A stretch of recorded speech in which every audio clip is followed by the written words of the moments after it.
Hey everybody, welcome to my channel. Today is August 25th, 2022, and welcome to the last episode in the Pear series.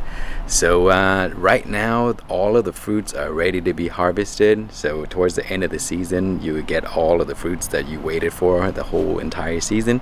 So today I'm going to show you a few of the pear trees and what they look like, and then we'll harvest some fruits and try them out. And along the way I'll show you a few things to watch for, and bugs that you should try to keep off of your plants. So anyway, here are the trees. We've just got rain for the past few days and it was just so great, to get out of the drought. But because of such a large amount of rain, in some places they flooded. And so anyway, the trees are really happy now to get a lot of water, and they are looking beautiful.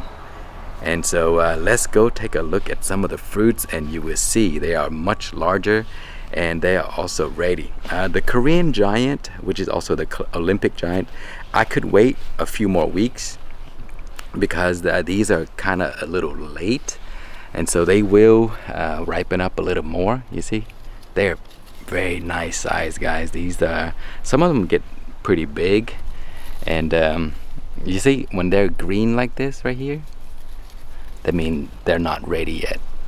And so you can tell if they're ready by the color. So when they get ripen up a little more, you can tell that the color changed, and they will be a little bit of a reddish color.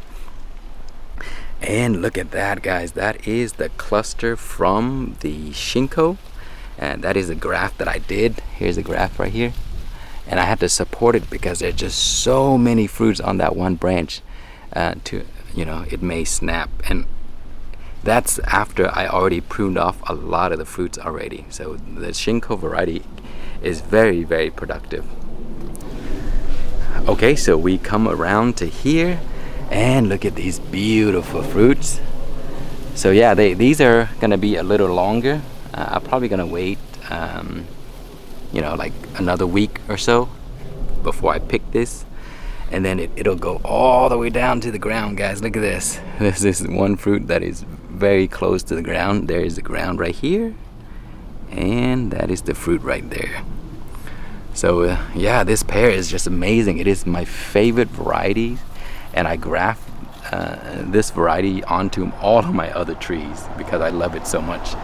Okay, so let's take a look at the other ones. Okay, here is the multi-grafted that started out with 4 grafts, and now it has like 6 or 7, maybe even more. But here is the Shinsiki. It's a lot smaller than last year. They do get a little bit bigger.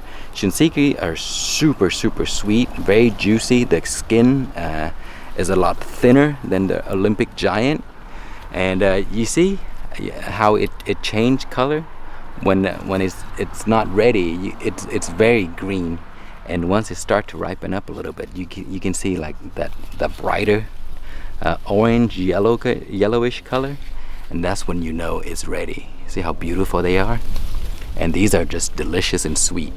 And then we have the Jojiro right here. Same thing. They do become like this reddish color. That's when they're ready. With these Asian pear varieties, you cannot pick them early and let it ripe on the counter. It doesn't work that way. You have to pick them at the right time. If you pick them early and just leave it on the counter, all they do is just sit there, and eventually they'll get soft over a few weeks, but they won't get more ripe than or more sweet than when you pick them. So pick them at the right time. That's the ideal way.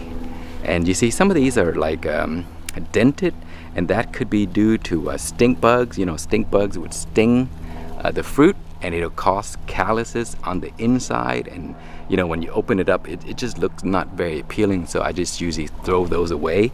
So make sure you watch for stink bugs. They're just not good for pear trees. And you see, these are Korean giants, Jojiro.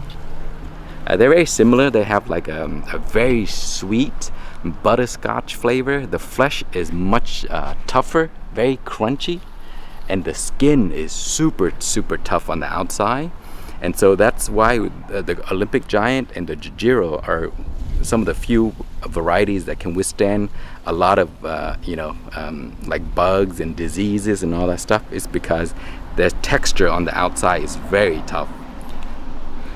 And then on the back we have Hosui right there. Those are Hosui. They're pretty nice and big, and they do look like the Korean giant, but the texture of the shell or the skin is not as tough, and the flesh is also not as tough. It's very like soft apple texture, but very sweet. So if you like something that is very juicy and sweet and a little soft, the Hosui is a great variety.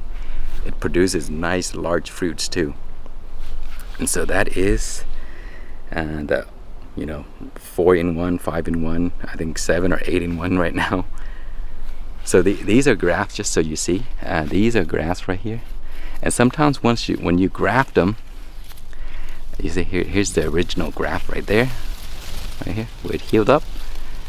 The grafted section will grow very rigorously, so you might have to trim a little bit. So because if you don't trim it, all of the energy go to the grafts, and then your original branch would not grow too much, and so the graft would just take over and use up all of the energy.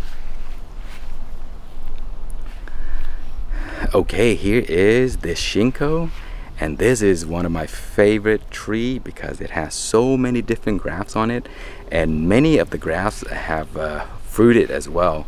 And so over the past few days, the birds have visited and they've eaten some, and so that's another reason how you can tell your pears are ready. The birds will visit and eat them.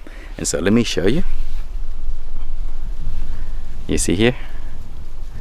So that's a good sign that the fruits are ready and very sweet, because the birds can detect that, and when they start eating your fruits, that means they're very much ready.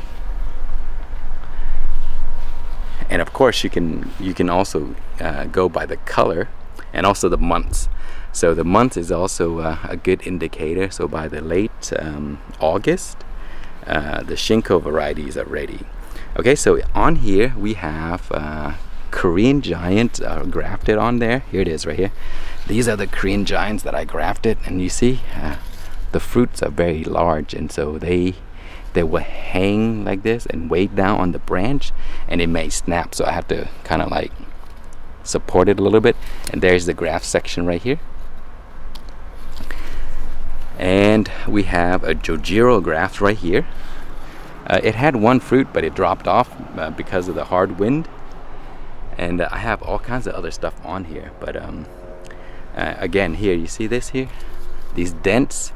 A lot of the times those are due to stink bugs, so they'll sting it, and then if you cut this section open, on the inside it's calloused and it looks bad in that area, so it's not very appealing. And so you try to keep those bugs away. And so the rest are fine. Look how many fruits there are on here. There's just so many. And this time of the year is when they start to get to their full size, so you really know the size of the fruit. They're very big. Well, actually not as big as the Korean giant, but these are pretty good size. And let me show you. Look at that. So it goes all the way down to the bottom of the tree, and then look at all these fruits right here. So there's plenty, and it just looks so gorgeous, guys. The fruits hanging down there, and it's just a beautiful sight. Okay, so yeah, I'll pick a few of those later today. And then on here I also have Hosui that I grafted on. So here it is right here, the Hosui grafts, and you can see I have already picked a bunch off, and there's some left right here. You see Hosui is a little bit redder than the Shinko. You see, look at the color, it's kind of reddish orange color, and then the Shinko is a little bit greener. So I have, let's see what else, Shinsiki, Jojiro, Korean giant, Hosui, 20th century, and something else, all grafted onto this one tree. So it's mixed of all kinds of stuff, which is going to be really nice. And then we have my persimmon. You see, guys, early in the season I trimmed the persimmon right here because it was bowing out like that. I didn't like how crooked it looks. I want it to grow a little bit straighter upward. That way it can give the tree a little strength and equilibrium. And so that's why I trimmed it drastically, and now it started to grow back. From that shoot it go upward instead of outward, and then on this side it spreads that way. So now it's kind of like very nice in center, which is exactly what I want. So you have fruit trees that you bought and it doesn't look good, you can always trim it and try to fix it so that it can grow towards the center. And then here's my apple tree. This is a 5-in-1 apple tree. I added a few variety. I even added a pear variety. And so let me show you the pear. Here it is right here. This is a pear. You see the leaf? That's a Hosui. And this is the apple. And it's grafted right here. And it's almost a year old now and still growing.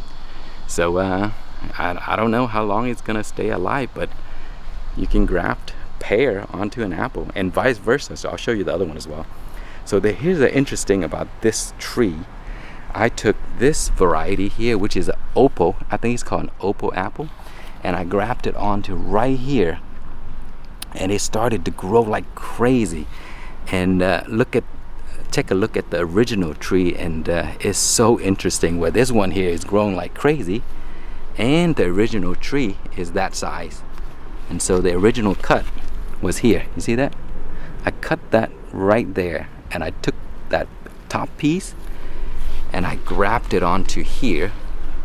And look at the size difference, guys. This one here, it looks like a few years older than that one. It could be because, you know, it's not, the place right there is not an ideal condition for that baby tree. But the growth is just ridiculous. It's so you know, so different. So anyway, let me show you the apple that I grafted onto the pear, which is on that Shinko that we looked at earlier.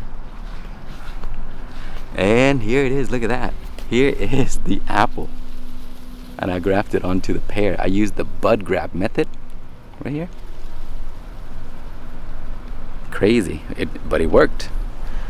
Okay, the last pear tree is another Shinko here, and this one here only has one fruit. And let me show you. See, I protected that fruit just in case because it only produced one. And then here are some of the grafts that I did, and look at this graft is growing. And so I may have to put some weight and then pull it out like this, that way it doesn't grow into the other ones, because I really want to keep that one. That is a Korean giant. And so I have a few grafts on here that are looking pretty good. I may graft a few more onto it, and so we'll see in the next season coming up. Okay, next we have my persimmon. So persimmons are a little bit later, so they won't be ready until probably October. And so the fruits are getting bigger now, you see, and they're starting to show a little sign of the orange. They're kind of turning, but they do take a while. And these are just amazing fruits, guys. So if you have not grown fuyu persimmons, you should consider adding that to your you know, your yard, because these are very easy to grow. The fruits are delicious, and they are really tasty and sweet, and very easy to grow as well. And so this is one of those trees that really they maintain themselves. So add it to your list to grow. You won't be disappointed. And lastly, we have another giant fuyu, and this one here is really not doing too well because it's still a very young tree, and I wanted to see what the fruits look like. So I left a bunch of it on there. So next season, I'm just gonna pluck most of the fruits off and maybe leave just a few so that it can focus on growing and get bigger. But that is it, guys. Those are my fruits, and I hope you enjoy the pear series so far. I love growing these these trees because they are super delicious, and they're very expensive in the stores. You can, each pair are like $3 to $4. So, growing yourself, invest in a little bit of time, and then it'll be worth it in about a few years. You'll be having like hundreds of fruits, every season that you can give away to friends, family, and all that. And they're just amazing fruits and taste great. So thank you so much for watching. Please like, comment, and subscribe.